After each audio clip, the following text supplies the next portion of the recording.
Good morning, students. I, Professor Santosh Kumar Patil, welcome you, all the students, for the second year of English Special Classes DSE1, that is old S1 paper. The title of our paper is 16th and 17th Century English Literature. Dear students, you know it that the COVID-19 epidemic means रोगराई, रोगाची साथ, has made a very strong impact in all sectors of life. Naturally, the higher education is also got influenced by it. But you know, man is an animal who feeds to the Darwin's theory, survival of the fittest. He finds the way from all the problems and dangers and issues. So here we have find the way of meeting by online teaching. I welcome all of you students for online classes of SYBA English at Vasantrao Naik Arts, Science and Commerce College, Shahda. We have made a group. I have added you. मी तुम्हाला सगळ्यांना add केलेला आहे. I have made a request to download Zoom app in your mobile because in coming days we will conduct the classes through Zoom app. Live classes and recorded classes will also be there. So friends, I again congratulate you that all of you have chosen English as an optional subject for your undergraduate level. This is the beginning of our class. Before to proceed further, I would like to make you the glimpse and introduction of the paper which we are going to study in this semester third. The title of our paper is 16th and 17th Century English Literature. It means that we are going to study the 16th and 17th Century English Literature. So, the University Authority has set some objectives while studying or while prescribing this paper for our study. What it is? Generally, it has set the 5 objectives. म्हणजे 5 ध्येय निर्धारित केलेले आहेत की हा अभ्यासक्रम, हा course आपण शिकलो तर याच्याने आपल्याला काय फायदा व्हायला पाहिजे. Dear student, I also like to clarify that I know most of the students, most of the means 95% of the students of our college is from the remote parts of tribal talukas of Akkalkuwa, Dadgaon, Molgi, and so many Toranmal and other remote parts. Therefore, for a better communication and better understanding, I will use a bilingual method of teaching. It means that I will teach in 80% through English language and 20% through Marathi language. Dear students, actually, for a special classes, it is expected that the teaching shall continue only through English. But you know, the basic principle of teaching and learning method is just a two-way communication. It is a process of two-way communication. So in my class, what I will teach, you must understand. And when you will understand, I shall also notice that you have grasped it, you have understand it, what I have teach you. So therefore, for a smooth communication, I will use bilingual method, 80% English and 20% Marathi. Student, as I earlier said that the title of the paper is 16th and 17th Century English Literature. It clearly means that we are going to study the English literature, some prescribed text to us of 16th and 17th century English, England, that is Britain, It is English literature. It's not an Indian literature or not an American literature. It's English literature. So we are going to study the 16th and 17th century English literature. Dear student, before to proceed further, I would like to clarify that why the university, our parental university, that is North Maharashtra University, Jalgaon, why the university has prescribed this paper, the text and the syllabi to us. You know, the university has set some objectives. They want some objectives that must get fulfilled at the end of the course, at the end of the year. What are those objectives? So you must know it. And if you know it, it will better for you. जर ते तुम्हाला माहिती असेल की आपण जो paper शिकणार आहोत, आपण जो अभ्यासक्रम शिकणार आहोत, तो आपल्या विद्यापीठाने कशासाठी लावलेला आहे, तर त्याच्याने तुम्हाला फायदा असा होईल की तुम्हाला कळेल की आपल्याला काय अभ्यासायचं आहे, काय अभ्यासायचं नाही आहे आणि कशा पद्धतीने अभ्यासायचं आहे. So before to proceed further, I will say that, dear student, I would like to make some suggestion and request to all of you. आपण आपल्या स्पेशलच्या विद्यार्थ्यांचा व्हॉट्सअप ग्रुप बनवलेला आहे. I have made a WhatsApp group. त्याच्यावर मी अनेक notification पाठवलेले आहेत, रिक्वेस्ट पाठवलेल्या आहेत. I have requested all of you to download Zoom app. कारण आता आपली ऑनलाईन टीचिंग अँड लर्निंग हा जो प्लॅटफॉर्म आहे, इथे आपलं ऑनलाईन टीचिंग अँड लर्निंग हे नियमितपणे चालू राहणार आहे. आणि for that we have different platforms of learning. What are those different platforms? We will learn, teach and learn through Zoom app. That is the Zoom cloud meeting app. Through YouTube and other recorded videos also. And even Google Classroom we will use in coming days. So on the very first day of lecture, मी तुम्हा सगळ्या विद्यार्थ्यांना already ग्रुपवर विनंती केलेली आहे, पण पुन्हा एकदा विनंती करतो की तुम्ही झूम ॲप हे आपल्या मोबाईलवर डाउनलोड करून घ्या. Again I have created my on YouTube channel, that is SM academy. या SM अकॅडमी यूट्यूब चॅनलवर तुम्हाला English special S1, FYBA compulsory English, त्यासोबत TYBA compulsory English and other papers, आणि दुसरे पेपर जे मी शिकवतो याचे रेकॉर्डेड व्हिडिओज, ॲनिमेटेड व्हिडिओज तुम्हाला माझ्या SM अकॅडमी या यूट्यूब चॅनलवर मिळतील. जोपर्यंत कोरोनाचं संकट जात नाही, until and unless corona is there, we will follow this method. We will in coming days we will meet regularly on this platforms, Zoom platform, YouTube platform, Google classroom platform. Even I will upload my notes, some assignments over there, because you know this COVID-19 epidemic means EPIDEMIC,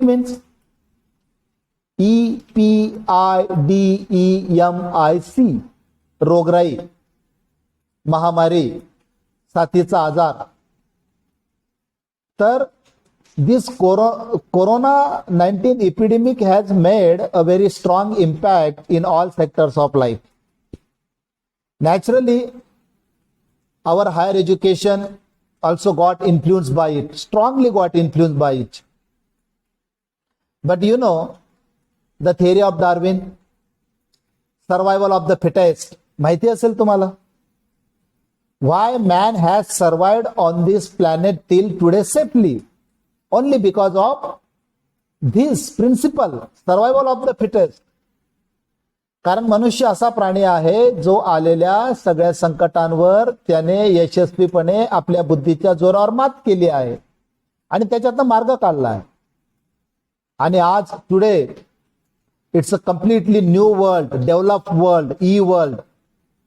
त्याच पद्धतीने although corona has prohibited अस, कोरोनाने आपल्याला दुर्दैवाने बंदी घातलेली असेल एकत्र यायला, तरी माणसाने आपल्या तंत्रज्ञानाच्या जोरावरती एकत्र येण्यासाठी विविध प्रकारचे प्लॅटफॉर्म शोधून काढलेत आणि त्याच बळावर आपण एकत्र येणार आहोत येणाऱ्या दिवसांमध्ये. एवढंच नाही तर मी सांगू इच्छितो, जरी कोरोना गेला तरी सुद्धा येणाऱ्या दिवसामध्ये आपण स्मार्ट होऊया. I know my students are smart, therefore they have opted English as an optional subject. I have already congratulated you. I again congratulate you because you know you have chosen the study of English language and literature. English is a mother tongue of the world.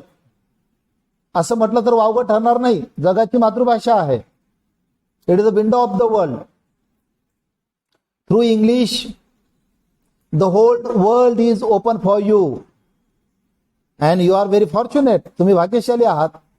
You are part and parcel of that English language in coming days. येणाऱ्या दिवसामध्ये for undergraduation, for post graduation, you are part and parcel of that one. So on the very first day of lecture, I congratulate you. तर मित्रांनो, let's turn to the main subject. That's our study. What we are going to study? I am your teacher for the paper DSE1.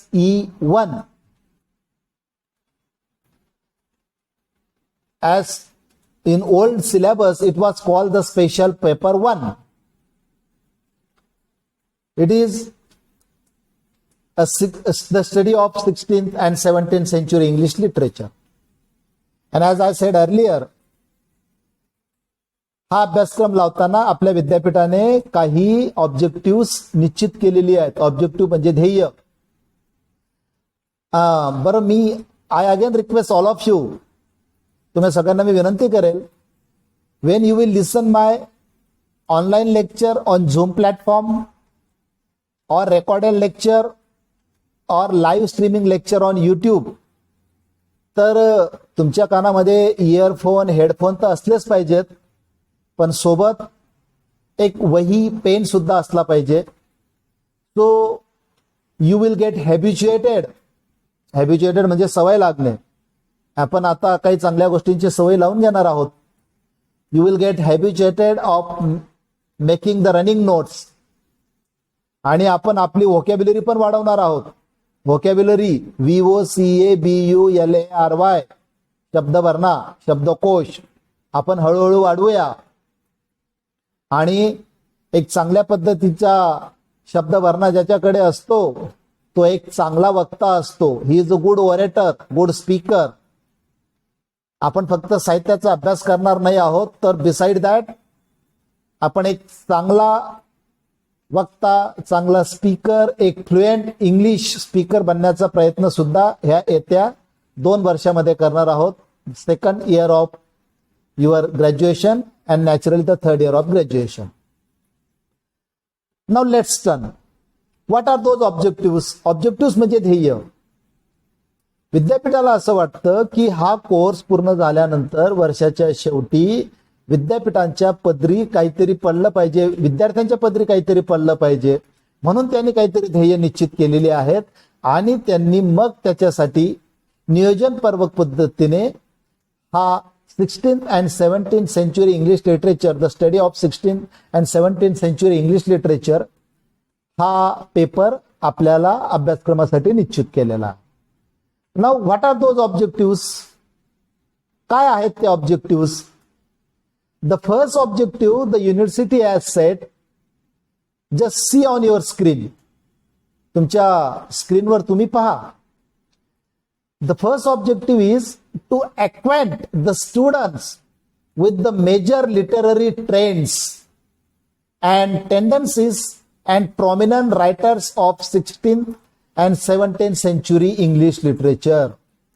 म्हणजे 16व्या आणि 17व्या शतकातील इंग्रजी साहित्याचा अभ्यास करत असताना विद्यार्थ्याला त्या काळातील प्रमुख मेजर जे साहित्यिक ट्रेंड होते किंवा टेंडन्सी होत्या, टेंडन्सी म्हणजे वैशिष्ट्य होती, त्यावेळचे जे बदल होते आणि त्यावेळचे जे मुख्य लेखक होते याची ओळख असली पाहिजे. आता हे का? वाय?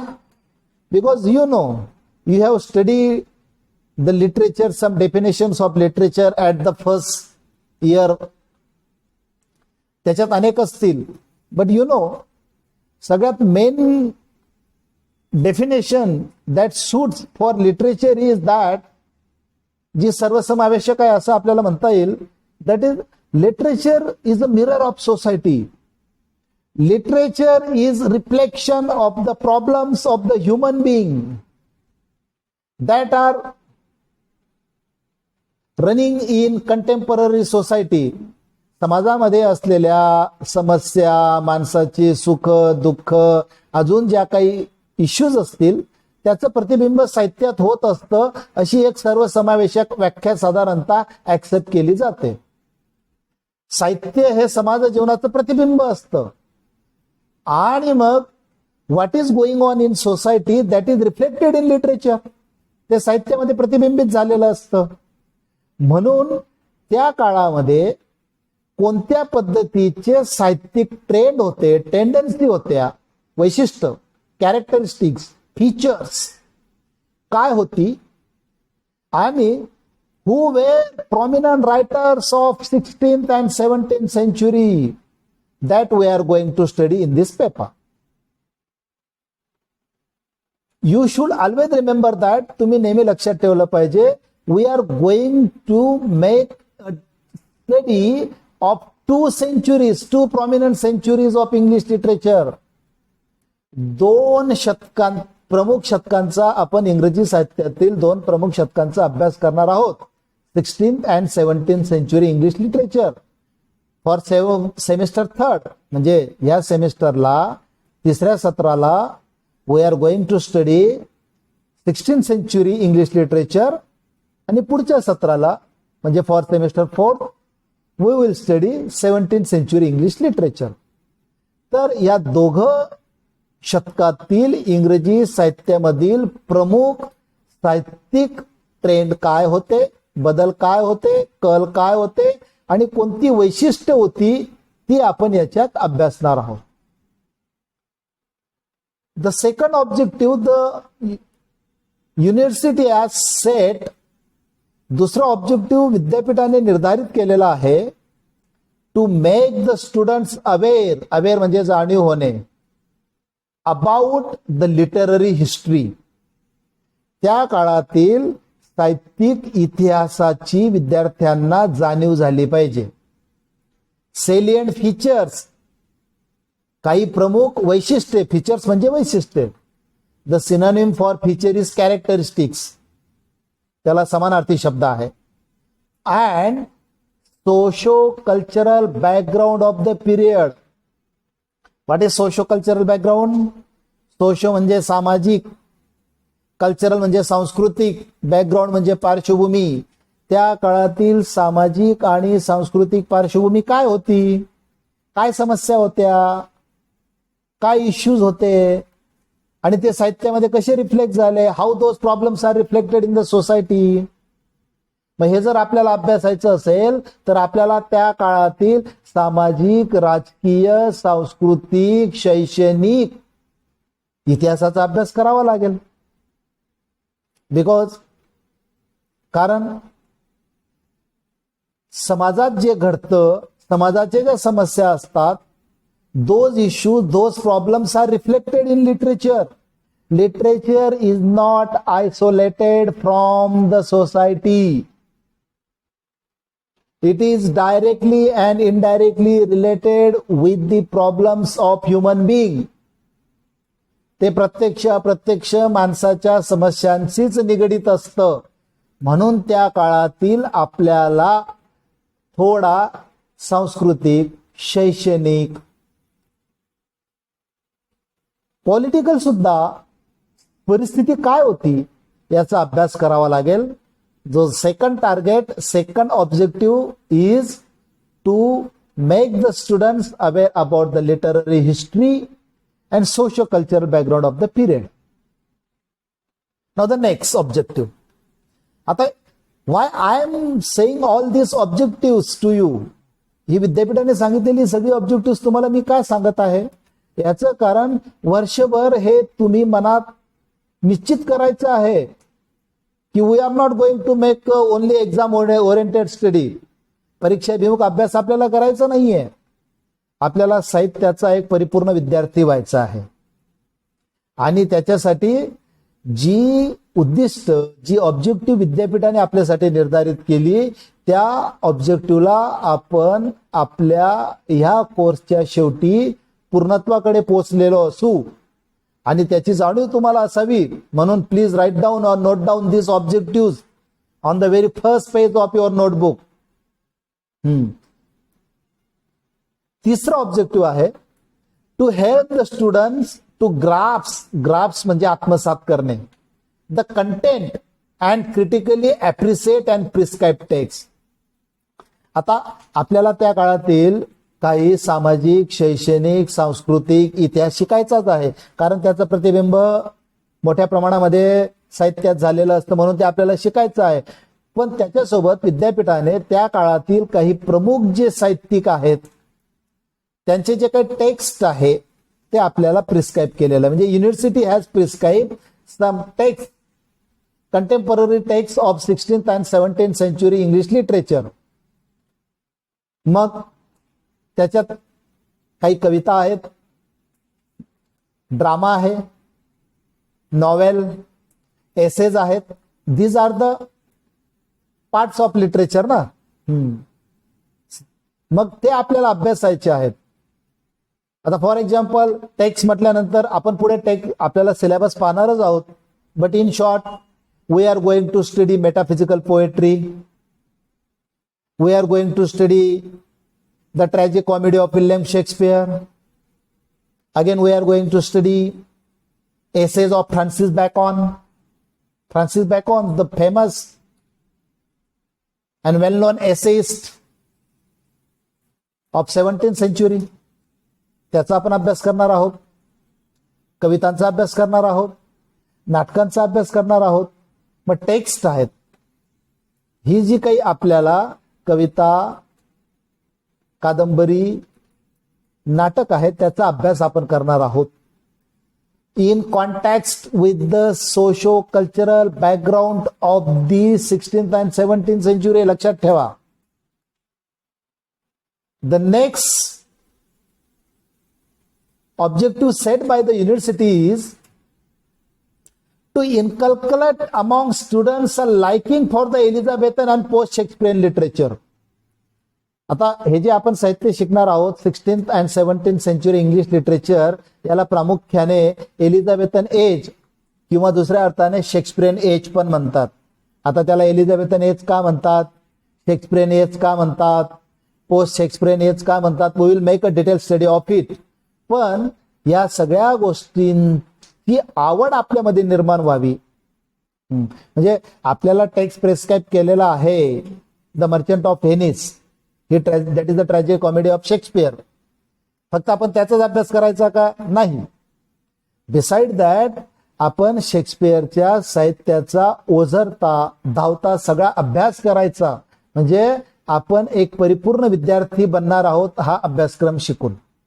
आणि हे सगळं आय विल मेक इट, मी ती सगळी तयारी तुमची करून घेण्याची जबाबदारी घेतो. We will continue it. I again request that जरी कोरोना-19 इपिडेमिक गेला तरी सुद्धा this online platform will continue for the students of Vasantrao Naik arts, science and commerce college Shahada. त्या विद्यार्थ्यांसाठी हा प्लॅटफॉर्म चालू असेल. Zoom, YouTube. I have already clarify that I have made my own YouTube channel, SM Academy. I will upload different type of educational videos, motivational videos in coming days on that my YouTube channel. You could subscribe it and enjoy those videos in coming days. So dear friends, विद्यार्थी मित्रांनो, so these are the objectives set by the university for us while studying this paper, that is 16th and 17th century English literature. Friends, now we will see the actual syllabi, that is called units. See on your screen, the first unit we are going to study, that the growth and development of drama and poetry in the 16th century. Because for this semester third, we are going to study some of the texts of poetry of 16th century. आपण 16व्या शतकातील काही प्रमुख जे कवी आहेत त्यांच्या कविता शिकणार आहोत. म्हणून त्या काळातील कवितेचा जे काही बॅकग्राऊंड म्हणजे पार्श्वभूमी होती, how the poetry was develop in 16th century, how is originated, what were its features, how it was different from other ginners.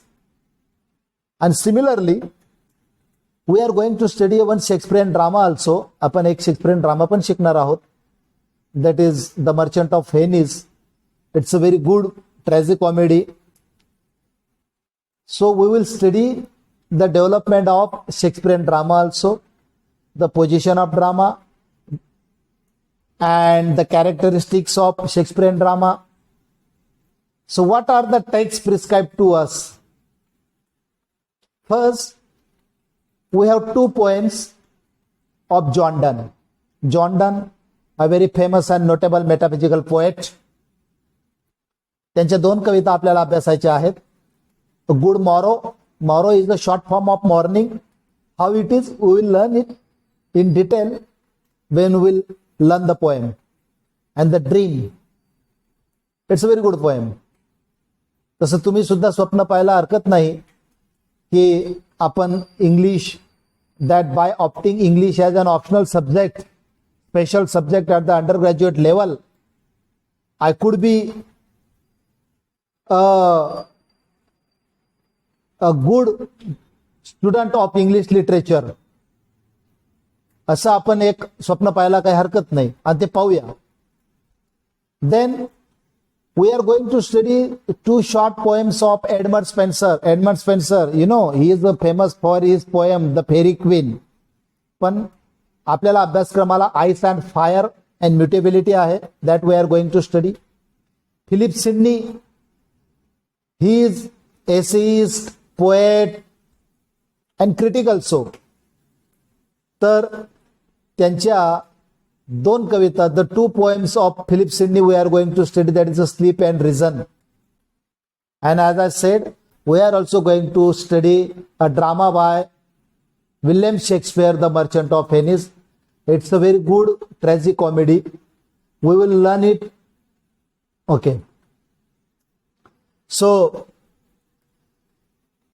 आपण जरी साहित्याचा विद्यार्थी होणार असलो चांगल्या पद्धतीने, बट यू नो आपण एक परीक्षार्थी आहोत. We are student, all of you are student. आणि विद्यार्थी हा थोडा परीक्षाभिमुख असलाच पाहिजे, नथिंग रॉंग इन इट. त्याच्यामुळे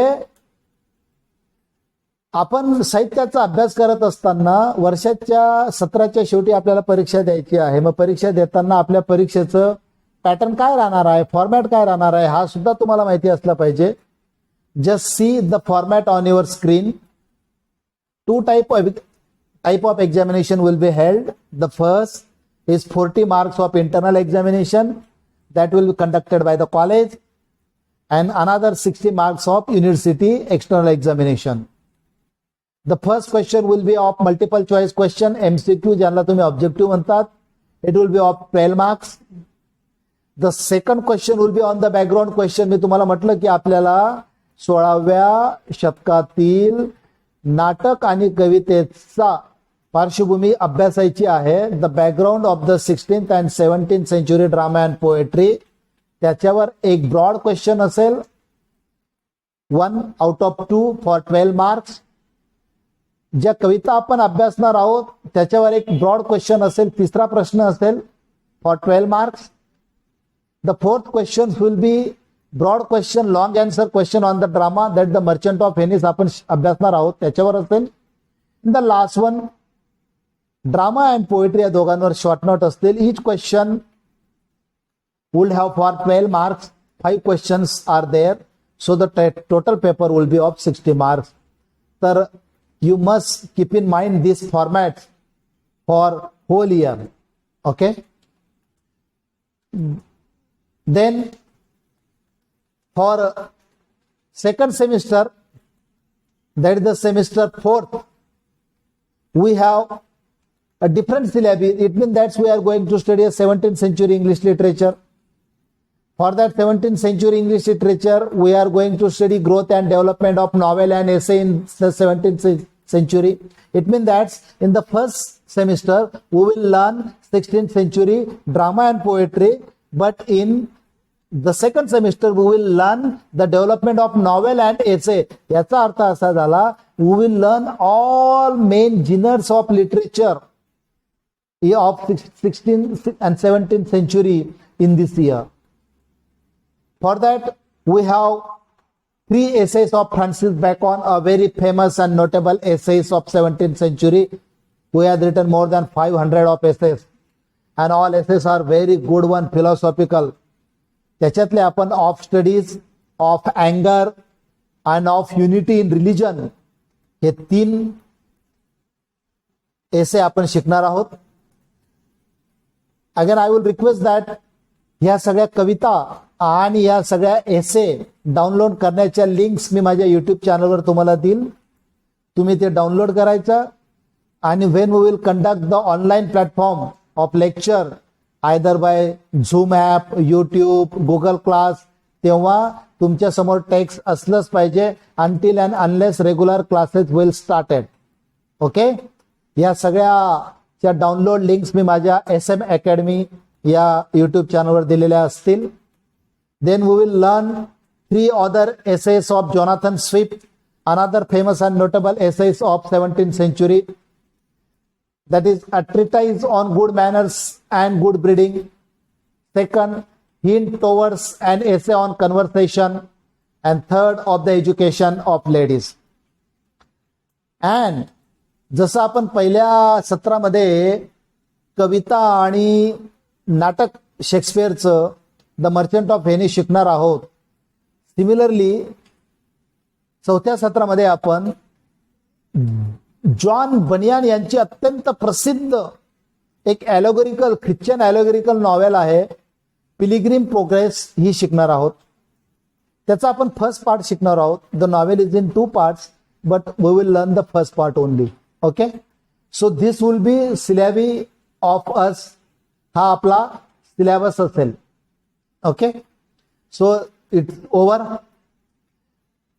from the next lecture we will learn the socio-cultural, political, educational, literary background of 16th and 17th century.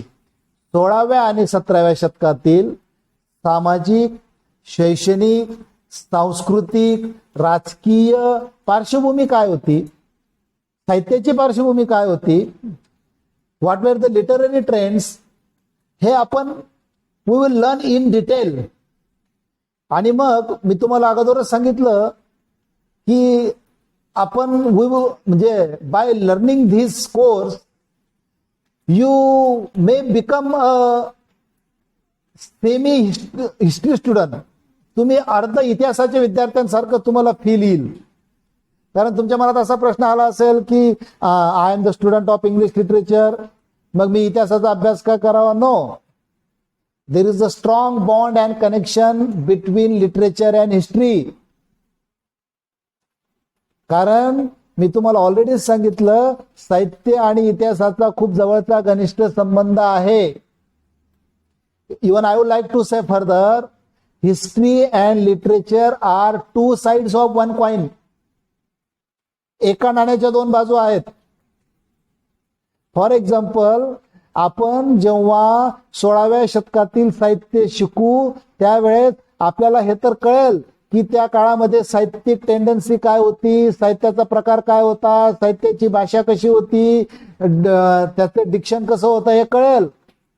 पण त्याच्यासोबत ते तसं प्रतिबिंबित का झालं, why it is reflected, what were the causes, what were the reasons, हे सुद्धा आपल्याला केव्हा कळेल, if we are well acquainted with the political, educational, cultural, literary background of the contemporary period.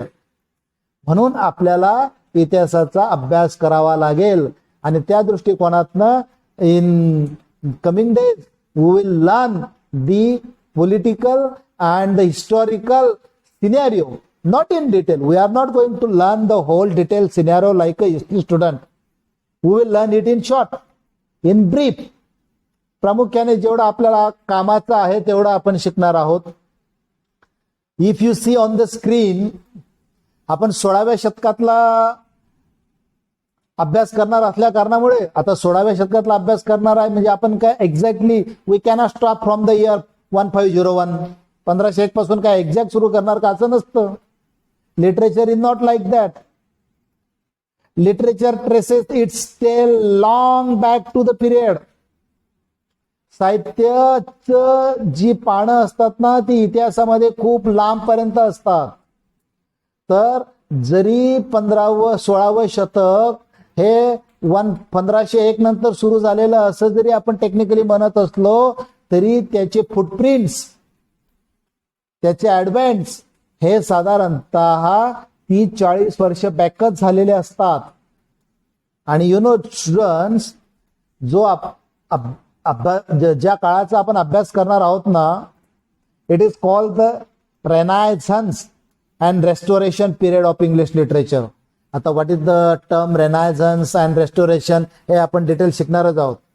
त्याचा पॉलिटिकल इम्पॅक्ट काय होता, काय होता, and how that age is different, how that term is different than other genres of literature, हे सगळं आपण शिकणारच आहोत. रेनायझन्स म्हणजे पुनर्जागरण. कसलं पुनर्जागरण, काय पुनर्जागरण झालं, कशाचं झालं, मग ते कशाचं पुनर्जागरण झालं याचं ते काय एक्झॅक्टली 1 जानेवारी 1501 ला 16वं शतक सुरू झालं असं होणार नाही. ते होण्याच्या अगोदर it has its footprints back to some period, back to some time. म्हणून मी साधारणतः 25 वर्ष back, quarter back I have traces some of the important moments, some of the important points, some of the important issues that happened during that age. त्या काळामध्ये काही महत्वाचे बदल झाले. त्या बदलामुळेच 16व्या शतकाला किंवा मिडल 15th सेंच्युरीला रिनायझन्स किंवा रेस्टोरेशन एज म्हणतात. खूप प्रामुख्याचे बदल झाले. पहिला बदल जर तुम्ही पाहिला, that is William Caxton prints and edition of the contemporary tales on the first printing press in England. म्हणजे विचार करा मित्रांनो, साहित्याचा लिखाणाचा जवळचा संबंध आहे, साहित्याचा आणि प्रकाशनाचा किती जवळचा संबंध आहे. त्याच्यापूर्वी the literature was not printed, it was written but not printed. त्या काळामध्ये प्रिंटिंगचा शोध लागला, पहिल्याने शोध लागला. कोणी लावला? विल्यम कॅक्स्टन. हा जनरल नॉलेजचा पण एक भाग आहे, तुम्ही लक्षात ठेवू शकता. आता हे the prologue to the Canterbury tales, हे जे कवितांचं पुस्तक आहे, हे जॉफ्री चॉसर यांनी 200-300 वर्षापूर्वी लिहिलं होतं. परंतु त्याचं प्रिंटिंग झालं 1470 ला. आणि जेव्हा प्रिंटिंग आली, they it motivated the writers to write more and more. And new ideas of writings were born in the minds of the writers. आणि एवढंच नाही तर त्यांना काही जुनं उत्खनन पण करावं असं वाटलं. That is the renaissance, we will learn it in detail. तर अशा काही महत्वाच्या घटना या 16व्या शतकाच्या प्रारंभी झाल्या. And those events has made a very strong impact, very strong influence on 16th and 16th century literature primarily. 17 ठीक आहे, आपण त्या नेक्स्ट टर्मला शिकूया. परंतु 16व्या शतकामध्ये ह्या गोष्टींचा खूप मोठा प्रभाव झाला. आणि त्याच्यातली पहिली गोष्ट होती that is the discovery of printing press. Discovery म्हणजे शोध.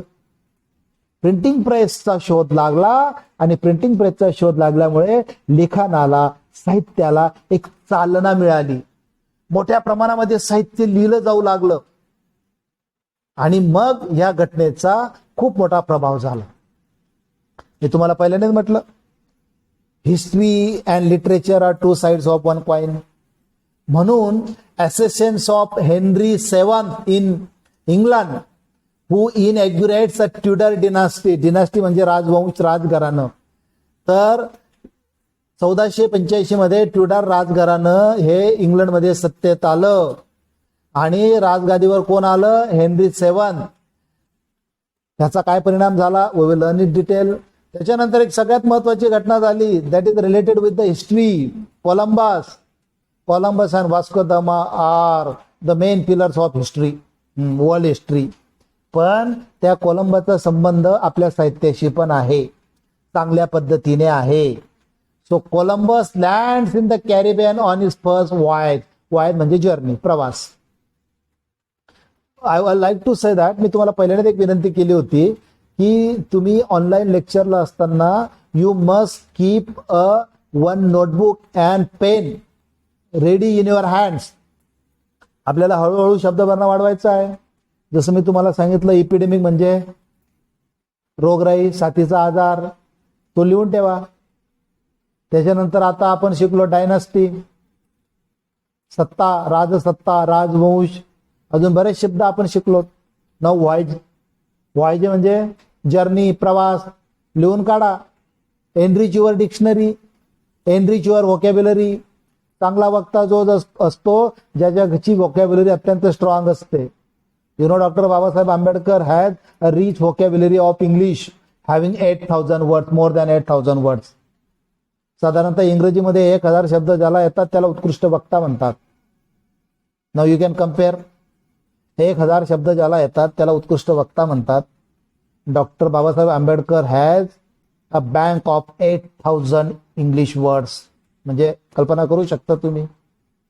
आपण 8,000 नाही, 800 पर्यंत तर पोचू वर्षाच्या अखेरीपर्यंत. वर्षाच्या अखेरीपर्यंत 800 पोचायचं असेल तर आपण दररोज 10 शब्द भरणा वाढवला पाहिजे. So how it will increase, कसा वाढेल? So keep pen and notebook ready in your hand. कठीण शब्द लिहून काढा. तुम्हाला वाटलं तर repeat those for 3 times, 4 times, 5 times, जोपर्यंत तुमच्या ब्रेनमध्ये फिट होत नाही तोपर्यंत. असं हळूहळू आपली व्होकॅब्युलरी वाढेल. Okay. Then there are some political event also. Accession of Henry VIII, 7वा गेला 8वा आला, त्याचा काय फरक झाला? That we will learn. Then Sir Thomas More begins writing Utopia. मी तुम्हाला म्हटलं की याच्या पूर्वी जे लिखाण होतं ना, it was just manual writing, no printing. पण now there was a discovery of printing press. आणि मग खऱ्या अर्थाने पहिलं रायटिंग जे प्रिंटिंग प्रेस नंतर होतं, that is the Thomas More Utopia. Then Martin Luther's Wittenberg thesis, beginning of the Reformation. Martin Luther King, you know, a great part of history. इतिहासाचा खूप मोठा घटक आहेत ते, भाग आहेत ते, पण त्याचा संबंध आपल्या साहित्याशी पण आहे. Then in 1534 Henry VIII declared himself head of the English church. आता इंग्लिश चर्चचा आणि आपल्या साहित्याचा संबंध काय आहे? खूप जवळचा संबंध आहे. खूप जवळचा संबंध आहे. That we will learn. Then accession of Elizabeth I. मी तुम्हाला म्हटलं ना की शेक्सपियन काळाला एलिझाबेथन एज सुद्धा म्हणतात. का म्हणतात? कारण त्या काळामध्ये queen Elizabeth was a queen of England. When she came on the throne of England in 1558, 1558. ऑब्जेक्टिव्हचा प्रश्न आपण म्हणतो MCQ, याच्यातनं येतील, लक्षात ठेवा, वेगळे येणार नाहीत. Then in 1585 colony of settlers disappear of Roanoke. आणि in 1603 death of Elizabeth and accession of James. म्हणजे 1603ला म्हणजे 1558ला क्वीन एलिझाबेथ सत्तेवर आल्या आणि 1603ला त्यांचा मृत्यू झाला. तर ह्या काळाला प्रामुख्याने एलिझाबेथन एज म्हणतात. Beside that, it is also called a Shakespearean age because William Shakespeare was the major and main literary figure of that period. That we will learn in detail. No issue. You shall not worry. Just trust me. By different means, online, manual learning, we will learn all these things are in detail. Okay. Now, जो काळाचा आपण अभ्यास केला 1476 to 1603. आता मी 1476 याच्यासाठी घेतलं की 1501 पासून जरी 16वे शतक सुरू झालं तरी त्याची काही पाऊल खुणा या 25 वर्ष मागे होत्या म्हणून. आणि 1603 एंड ऑफ द एलिझाबेथन एरा म्हणून हा काळ घेतला आहे 16वे शतक. लक्षात ठेवा. तर in this age there are some cultural issues, there are some literary issues that shaped the modern England, the literary England. What are those? मी तुम्हाला ऑलरेडी सांगितलं रेनायझन्स. What it is? Renaissance humanism. We will learn it detail. It's the revival of literature, revival of old things. आता पण रेनायझन्स सुरू आहे. मोठ्या प्रमाणामध्ये लोकांना आता जुन्या गोष्टी आवडायला लागलेल्या आहेत. नवीन गोष्टीचा कंटाळा आलेला आहे. हा सुद्धा मॉडर्न रेनायझन्स आहे. पण ठीक आहे, that's a different term. Then reformation, we will learn it. The new world and European expansion. तुम्हाला माहिती असेल 16व्या शतकामध्ये इंग्लंडने आपली हळूहळू पाय पसरवले and 70% of part of the world were completely under the British empire. That is the expansion, विस्तार, युरोपियन एक्सपेन्शन. आणि काय फक्त इंग्रजांनीच विस्तार केला असं नाही. Portuguese, Dutch, all those will make the expansion of their empire. त्याचा काय संबंध होता? We will learn it.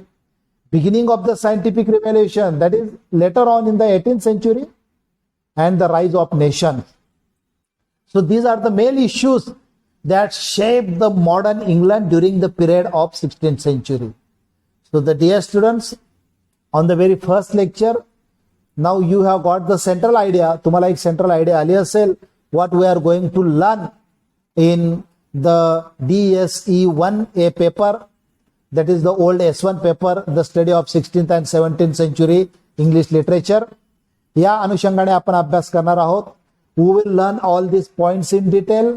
We will learn in detail the prescribed text, poetry, drama, fiction. Fiction means novel, Pilgrim Progress, and essays. Upon by sequence we will learn in detail.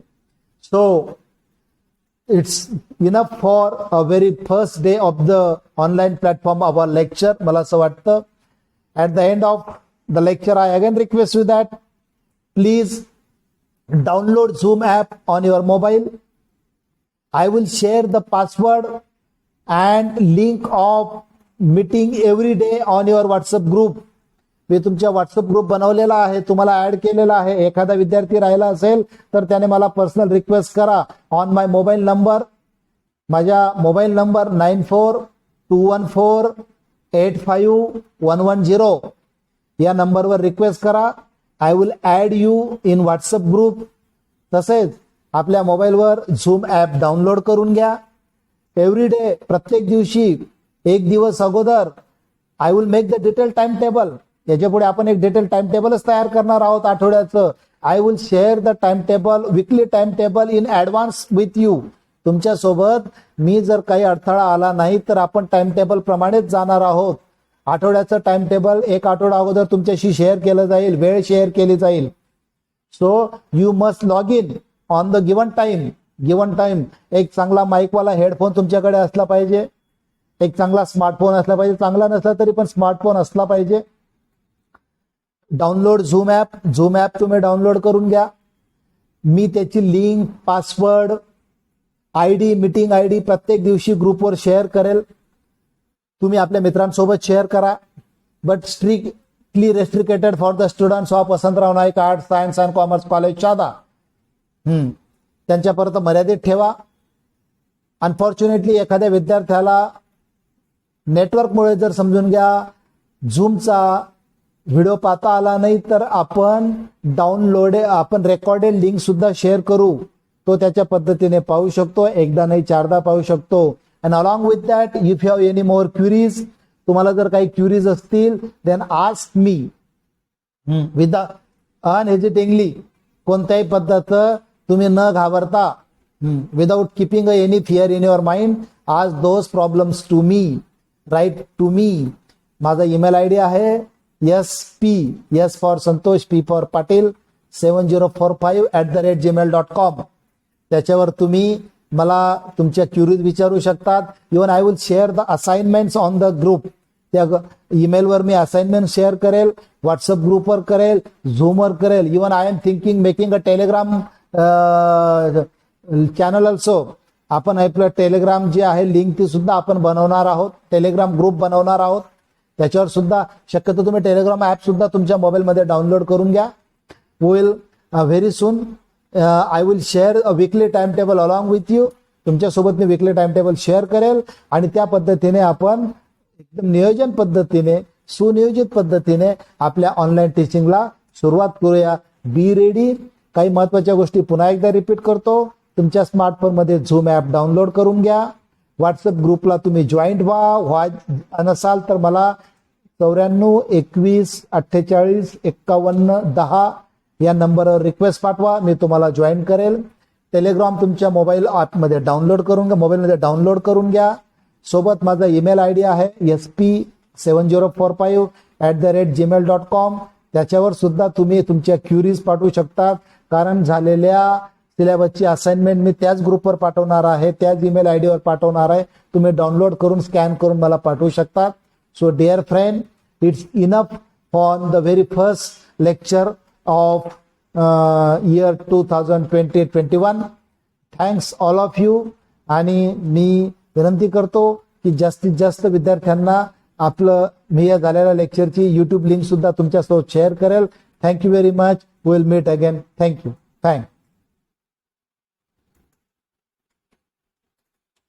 बंद करू.